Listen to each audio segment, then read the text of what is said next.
Para sa recipe natin ngayon, kakailanganin natin itong spring rolls wrapper. Ayan.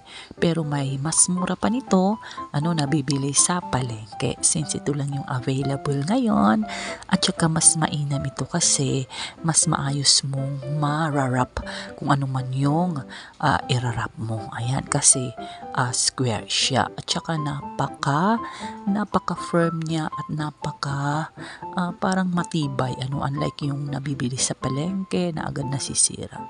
So, itong isang piraso ay ikakat natin sa half, sa triangular na shape lamang. So, ayan.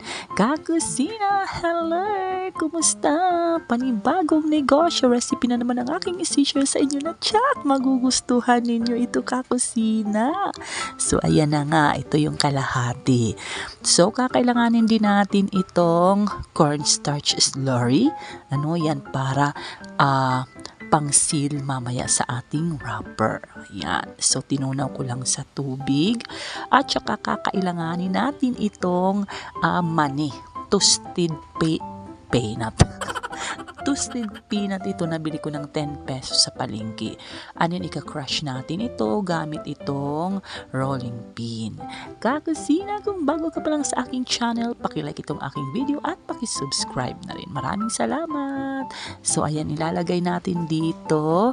Ayan. Pwede mo pang dagdagan ito kung gusto mong gumawa ng maramihan. Lalong-lalo na kung ininegosyo mo. Nako, kakusina.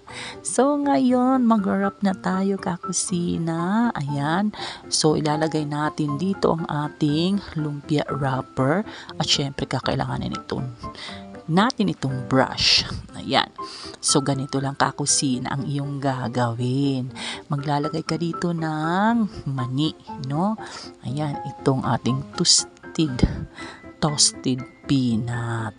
And then, maglalagay ka rin naman ng asukal kasama ng peanut. Ayan, di ba napakadali lang, kakusina?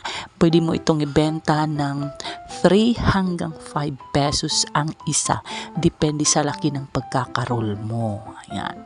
And then, maglalagay na tayo dito ng ating cornstarch slurry, pang-coat, ayan, pang-seal sa ating lumpia or spring roll wrapper. Ayan.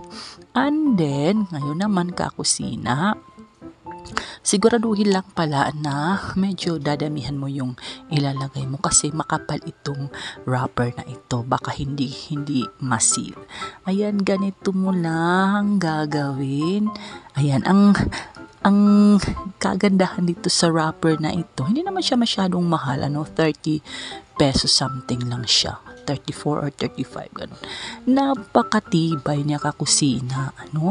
Ayan, hindi siya napunit. So, ayan, kakusina.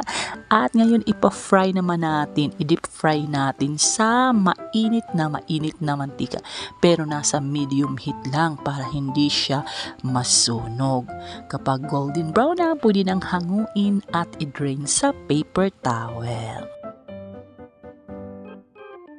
Ito na, kakusina, ang ating toron de mani na pwedeng ibenta ng 3 hanggang 5 pesos ang isa. Depende sa haba ng toron. Pwede mong lagyan ng peanut butter o kaya cheese. Ayan, kakusina. So, ikaw na lang ang bahala kung ano ang gusto mong ilagay sa ibabaw, bilang dressing. Ayan. Tapos, pwede mo ring lagyan ng toasted na sesame seeds. So, ayan, kakusina, hanggang sa susunod na video ko.